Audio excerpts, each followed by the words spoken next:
ফেসবুকে তাদের শোভাযাত্রার ঘোষণাটি দেওয়ার পরপরই ব্রাজিল সমর্থকরাও ফেসবুকে একই স্থানে এক সময়ে পাল্টা কর্মসূচি ঘোষণা করে।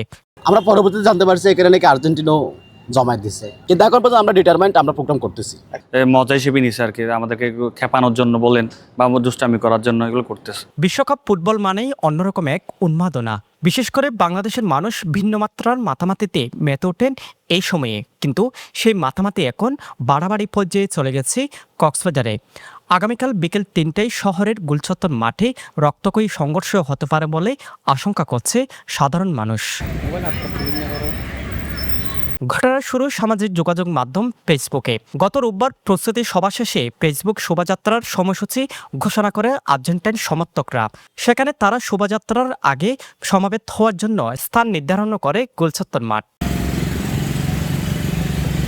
ফেসবুকে তাদের শোভাযাত্রার ঘোষণাটি দেওয়ার পরপরই ব্রাজিল সমর্থকরাও ফেসবুকে একই স্থানে এক সময়ে পাল্টা কর্মসূচি ঘোষণা করে।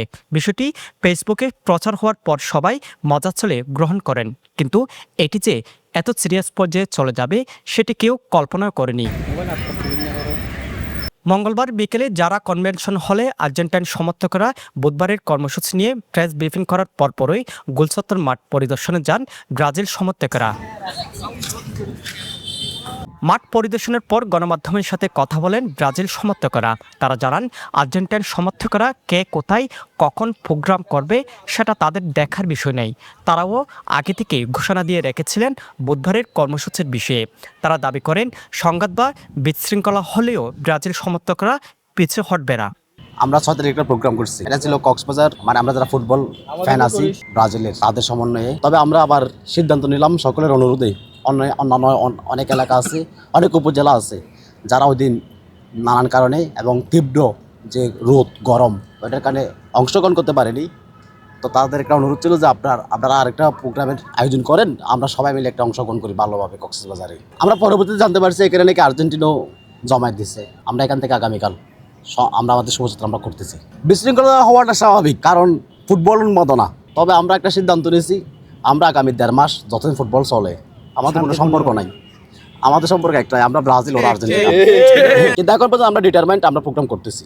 তবে বিষয়টি এখনও সিরিয়াসলি নিচ্ছে না আর্জেন্টাইন সমর্থকরা।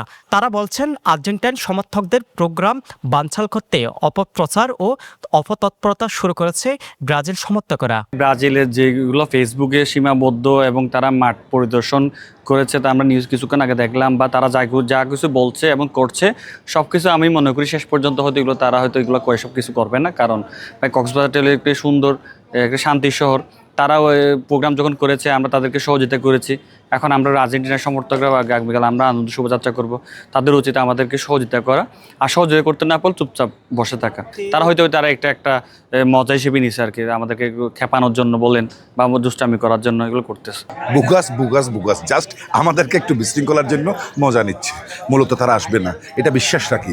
কারণ সৌহার্দ্যপূর্ণ পরিবেশে আমরা কক্সবাজার সকলে বড় হয়েছি, সকলের ফ্যান পেজ, আমরা একে অপরের সাথে পরিচিত। ব্রাজিল আর্জেন্টিনা আমরা বসেই আমাদের ফ্যামিলিতেও আমরা কেউ ব্রাজিল কেউ আর্জেন্টিনা এরকম থাকতেই পারি। আর্জেন্টাইন ফ্যান হিসাবে আমাদের যে আগেও করেছি, এবারেও আমাদের শোভাযাত্রার যে আমরা নির্ধারণ করেছি, কিন্তু পরবর্তীতে আমরা দেখেছি যে ব্রাজিলিয়ান যারা আমাদের বাইরে আছে তারাও সেম ডেটে সেম জায়গায় দিয়েছে। আমরা ভাবছি যে আমাদের সাথে তারা কোলাবরেট করবে, আসবে, যেহেতু তারা লোক সমাগম করতে পারে নাই। আমরা দেখেছি যে তাদের সংখ্যা ছিল ৮০ জন, যেটা সাংবাদিক ভাইদের ভাষ্যমতে। আমরা এখানে বিশাল জনসমুদ্র নিয়ে এখানে প্রোগ্রাম করব। তবে বিষয়টিকে ব্রাজিল সমর্থকদের বাড়াবাড়ি হিসেবে দেখছেন ফুটবল ভক্তরা। কারণ ৬ জুন তারা শহরে শোভাযাত্রা করেছিলেন। মূলত সে শোভাযাত্রায় লোক কম হওয়ায় আর্জেন্টাইন সমর্থকদের প্রোগ্রাম বানচাল করতে অপতৎপরতা চালাচ্ছে।